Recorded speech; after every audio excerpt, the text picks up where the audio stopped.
Ada seorang lain yang bernama Ananias. Ia beserta istrinya Safira menjual sebidang tanah. Dengan setahu istrinya, ia menahan sebagian dari hasil penjualan itu, dan sebagian lain dibawa dan diletakkannya di depan kaki rasul-rasul. Tetapi Petrus berkata, Ananias, mengapa hatimu dikuasai iblis, sehingga engkau mendustai Roh Kudus dan menahan sebagian dari hasil penjualan tanah itu? Selama tanah itu tidak dijual, bukankah itu tetap kepunyaanmu? Dan setelah dijual, bukankah hasilnya itu tetap dalam kuasamu? Mengapa engkau merencanakan perbuatan itu dalam hatimu?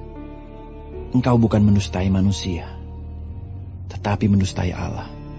Ketika mendengar perkataan itu, rebahlah Ananias dan putuslah nyawanya. Maka sangatlah ketakutan semua orang yang mendengar hal itu.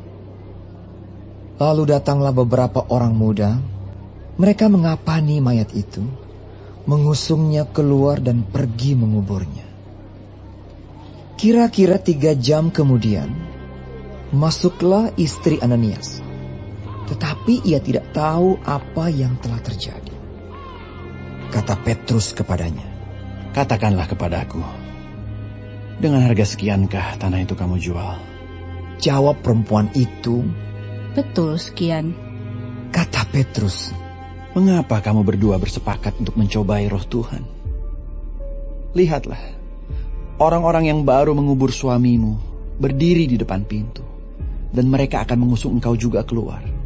Lalu rebahlah perempuan itu seketika itu juga di depan kaki Petrus, dan putuslah nyawanya.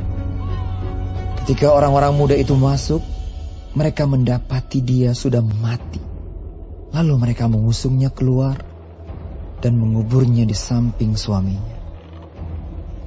Maka sangat ketakutanlah seluruh jemaat dan semua orang yang mendengar hal itu.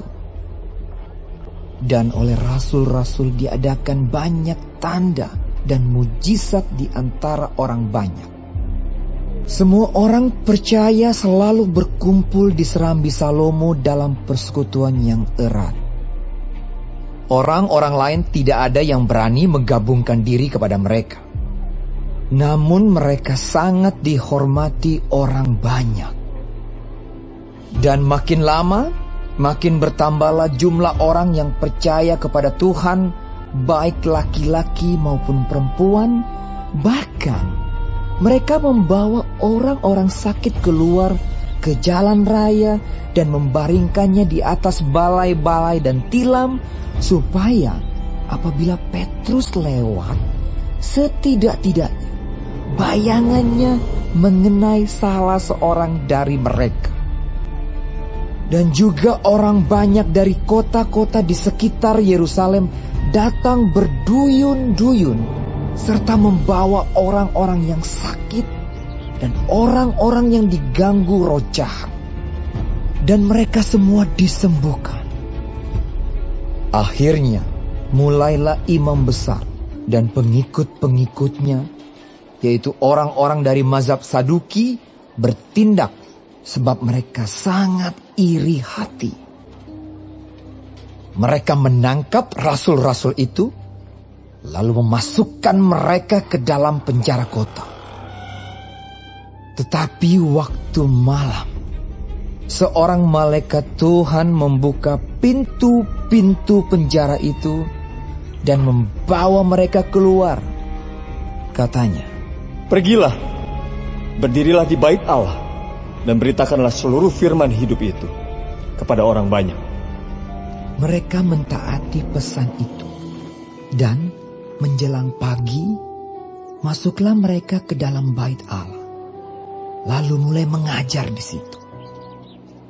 Sementara itu imam besar dan pengikut-pengikutnya menyuruh mahkamah agama berkumpul, yaitu seluruh majelis tua-tua bangsa Israel, dan mereka menyuruh mengambil rasul-rasul itu dari penjara.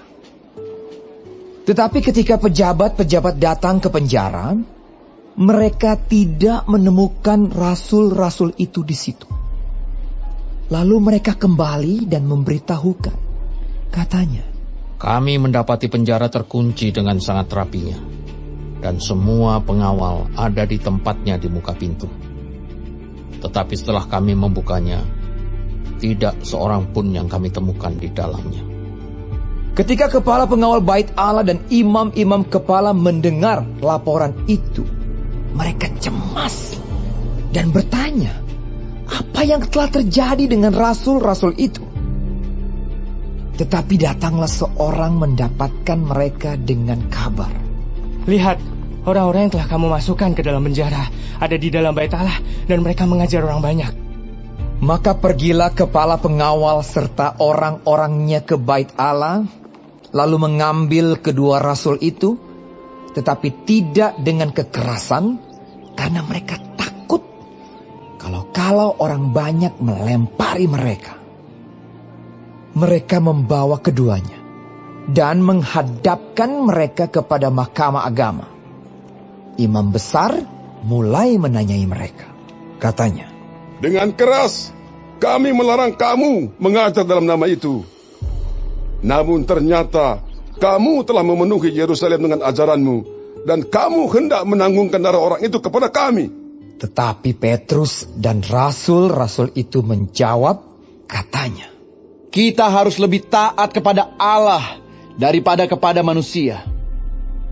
Allah nenek moyang kita telah membangkitkan Yesus yang kamu gantungkan pada kayu salib dan kamu bunuh. Dialah yang telah ditinggikan oleh Allah sendiri dengan tangan kanannya menjadi pemimpin dan juru selamat, supaya Israel dapat bertobat dan menerima pengampunan dosa. Dan kami adalah saksi dari segala sesuatu itu. Kami dan Roh Kudus yang dikaruniakan Allah kepada semua orang yang mentaati Dia. mendengar perkataan itu sangatlah tertusuk hati mereka. Dan mereka bermaksud membunuh rasul-rasul itu. Tetapi seorang Farisi dalam mahkamah agama itu yang bernama Gamaliel, seorang ahli Taurat yang sangat dihormati seluruh orang banyak, bangkit dan meminta supaya orang-orang itu disuruh keluar sebentar. Sesudah itu ia berkata kepada sidang, hai orang-orang Israel, pertimbangkanlah baik-baik apa yang hendak kamu perbuat terhadap orang-orang ini. Sebab dahulu telah muncul si Teudas yang mengaku dirinya seorang istimewa, dan ia mempunyai kira-kira 400 orang pengikut. Tetapi ia dibunuh, dan cerai-berailah seluruh pengikutnya dan lenyap. Sesudah dia, pada waktu pendaftaran penduduk, muncullah si Yudas, seorang Galilea. Ia menyeret banyak orang dalam pemberontakannya. Tetapi ia juga tewas dan cerai-berailah seluruh pengikutnya. Karena itu aku berkata kepadamu, janganlah bertindak terhadap orang-orang ini. Biarkanlah mereka. Sebab jika maksud dan perbuatan mereka berasal dari manusia, tentu akan lenyap. Tetapi kalau berasal dari Allah, kamu tidak akan dapat melenyapkan orang-orang ini. Mungkin ternyata juga nanti bahwa kamu melawan Allah. nasihat itu diterima. Mereka memanggil rasul-rasul itu, lalu menyesah mereka dan melarang mereka mengajar dalam nama Yesus. Sesudah itu mereka dilepaskan. Rasul-rasul itu meninggalkan sidang mahkamah agama dengan gembira, karena mereka telah dianggap layak menderita penghinaan oleh karena nama Yesus. Dan setiap hari mereka melanjutkan pengajaran mereka di bait Allah dan di rumah-rumah orang, dan memberitakan Injil tentang Yesus yang adalah Mesias.